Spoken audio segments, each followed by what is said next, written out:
Clarity లేకుండా అంబికమ్మ గురించి విహారీ గారికి ఏం చెప్తాను? ఆమెను ఇంకా డీప్గా అబ్జర్వ్ చేసి ఆ తర్వాత విహారీ గారికి చెప్తే అర్థం అవుతుంది.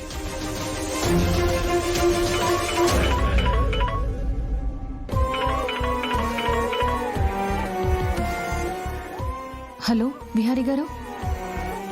లక్ష్మి, నేను చెప్పేది జాగ్రత్తగా విను. దేని గురించి విహారీ గారు మీరు చెప్తుంది?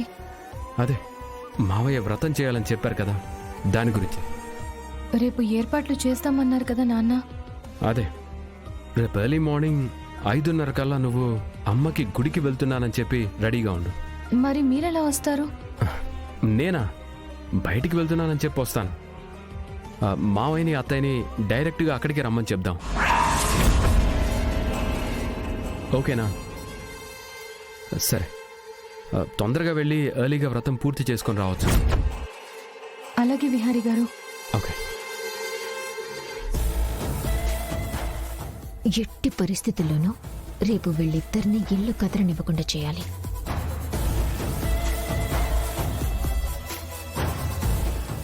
బావా, ఎవరితో బావా ఫోన్లో మాట్లాడుతున్నావు? ఫ్రెండ్తో మాట్లాడుతున్నా. ఓ, ఫ్రెండ్తోనా? సర్లే, కాఫీ ఏమైనా తాగుతావా? వద్దు. ఏంటి బావా ఆలోచించి మాట్లాడుతున్నావు? నథింగ్, నేనే ఆలోచించట్లేదే.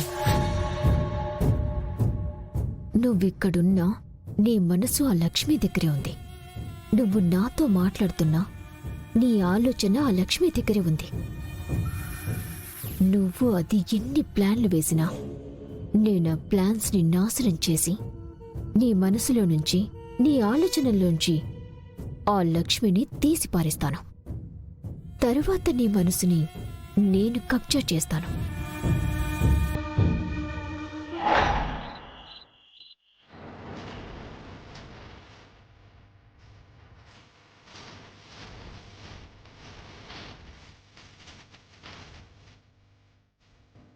రేపు బాబా లక్ష్మి వ్రతం చేయటానికి పొద్దున్నే వెళ్తున్నారు. వాళ్ళని ఎలాగైనా ఆపాలి.